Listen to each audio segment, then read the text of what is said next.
ഞാൻ എൻ്റെ അപ്പനെ ക്ഷണിച്ചോട്ടെ ഞാൻ ഈ വേദിയിലേക്ക് പ്ലീസ്. എവിടെ എൻ്റെ പ്രിയപ്പെട്ട അപ്പൻ? ആദ്യമായിട്ടാണ് എൻ്റെ അപ്പൻ ഇങ്ങനെ ഒരുങ്ങി വെള്ളമുണ്ടും പുതിയ വസ്ത്രമൊക്കെ ഇട്ടിട്ട് വരുന്നത് ആദ്യമായിട്ട്. ഞാൻ ഭയങ്കര ഗ്രേറ്റ്ഫുള്ളാണ്.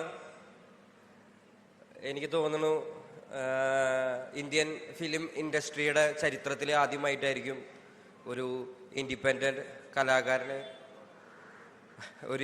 കലാകാരന് ചലച്ചിത്ര സംസ്ഥാന അവാർഡ് കിട്ടുന്നത്. ഞാൻ ഭയങ്കര ഗ്രേറ്റ്ഫുള്ളാണ്. Thank you so much. പിന്നെ ഞാൻ എൻ്റെ അപ്പനെ ക്ഷണിച്ചോട്ടെ ഞാൻ ഈ വേദിയിലേക്ക് പ്ലീസ്.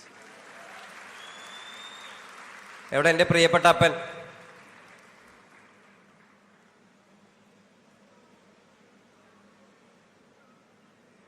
ഈ അവാർഡ് എനിക്ക് കിട്ടാൻ കാരണക്കാരനായിട്ടുള്ള ഒരേ ഒരു വ്യക്തി എൻ്റെ അപ്പം മാത്രമായിരിക്കും ഈ ഭൂമിയിൽ. കാരണം സ്വന്തം ആരോഗ്യവും സ്വന്തം ഇഷ്ടങ്ങളൊക്കെ മാറ്റി വെച്ചിട്ട് എന്നെ വളർത്താൻ വേണ്ടിയിട്ട് ഒരുപാട് പണിയെടുത്തിട്ടുള്ള ഒരു മനുഷ്യനാണേ അപ്പാ.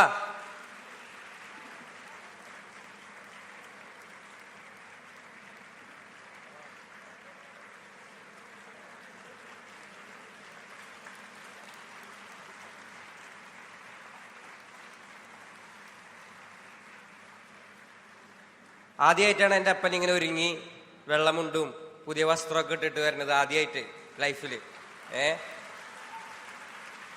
കണ്ടില്ലേ, സുന്ദരനായിട്ടില്ലേ? ഇതിങ്ങനെ എൻ്റെ അപ്പനെ ഞാൻ ആദ്യമായിട്ടാണ് കാണുന്നത്. എന്തെങ്കിലും ഉണ്ടാണ്ട എൻ്റെ അപ്പനൊന്നും ഉണ്ടായില്ലാന്ന്. കുറെ സ്നേഹമുണ്ട് എല്ലാവരോടത്തും. ഒരുപാട് നന്ദിയുണ്ട്. Thank you so much. Thank you so much.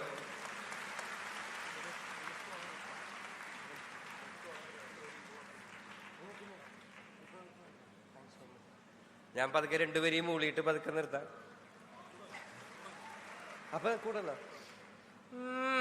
പിടിച്ചതെല്ലാം പുലിവാലിടാ, കാണ്ട മൃഗത്തിന്റെ തോലിടാ, അഴുക്കിൽ പിറന്നവരാണടാ, അഴിമുഖങ്ങൾ നീന്തുന്ന ആളടാ, പകല് പറന്നങ്ങ് പോയടാ, ഇരവ് നമുക്കുള്ളതാണടാ, പദവി പണമൊന്നും വേണ്ടടാ, ഇത് ഉരുക്ക് ഗുണമുള്ള തോളിടാ. പിന്നെന്താ, പിന്നെ ഒരുപാട് നന്ദിയുണ്ട്. ഒരു സ്പെഷ്യൽ താങ്ക്സ് പറയാനുള്ളത് മഞ്ഞുമൽ ബോയ്സിന്റെ ടീമിനോടാണ്, സ്പെഷ്യലി ചിദംബരം ചേട്ടൻ. I love you so much. You know I love you so much. Thank you so much guys. Thank you so much.